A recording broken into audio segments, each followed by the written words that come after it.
క్రిస్టియన్‌కి సంబంధించి యేసు ప్రభు గారిది గాని, లేకపోతే ఆయన సిలువను గాని ఇట్లనే చేస్తే అప్పుడు మీ రియాక్షన్ ఎట్లా ఉంటది?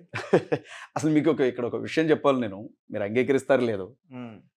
యేసుక్రీస్తు విగ్రహం అప్పుడు చర్చ్ కూడా ముందు ఇట్లానే వినండి బ్రదర్. చట్టం లేదు చూసుకుంటదని లేదు. చెప్తారా? వినండి బ్రదర్. హ్మ్. యేసుక్రీస్తు విగ్రహం అసలు పెట్టకూడదు ఫస్ట్. మరీ విగ్రహం పెట్టకూడదు ఫస్ట్. చర్చిల ముందు ఉంటాయిగా. చర్చిల ముందు విగ్రహాలు పెడుతుంటారు కదా! ఇప్పుడు చాలా మంది అడుగుతున్న ప్రశ్న కూడా ఏంటంటే, హ్మ్. మీరు కూడా యేసుక్రీస్తు ప్రభు విగ్రహాన్ని పెట్టి పూజ చేస్తా ఉంటారు కదా! మరియతల్లి విగ్రహం పెట్టి పూజ చేస్తా ఉంటారు కదా! మళ్ళీ మీరే విగ్రహారాధన లేదు అంటారు. ఎలా అనంటే, హ్మ్. ఇప్పుడు హిందుత్వంలో కొన్ని వర్గాలు ఉన్నాయి కదా బ్రదర్. శైవులని, హ్మ్. వైష్ణవులని, హ్మ్. అలాగే రామ భక్తులని, హనుమాన్ భక్తులని, హ్మ్. ఎలా అయితే వాళ్ళకు ఒక రకమైనటువంటి భావజాలం ఉంటుందో హిందుత్వంలో, క్రైస్తవ్యంలో కూడా రోమన్ క్యాథలిక్ అనే ఒక వర్గం ఉంది.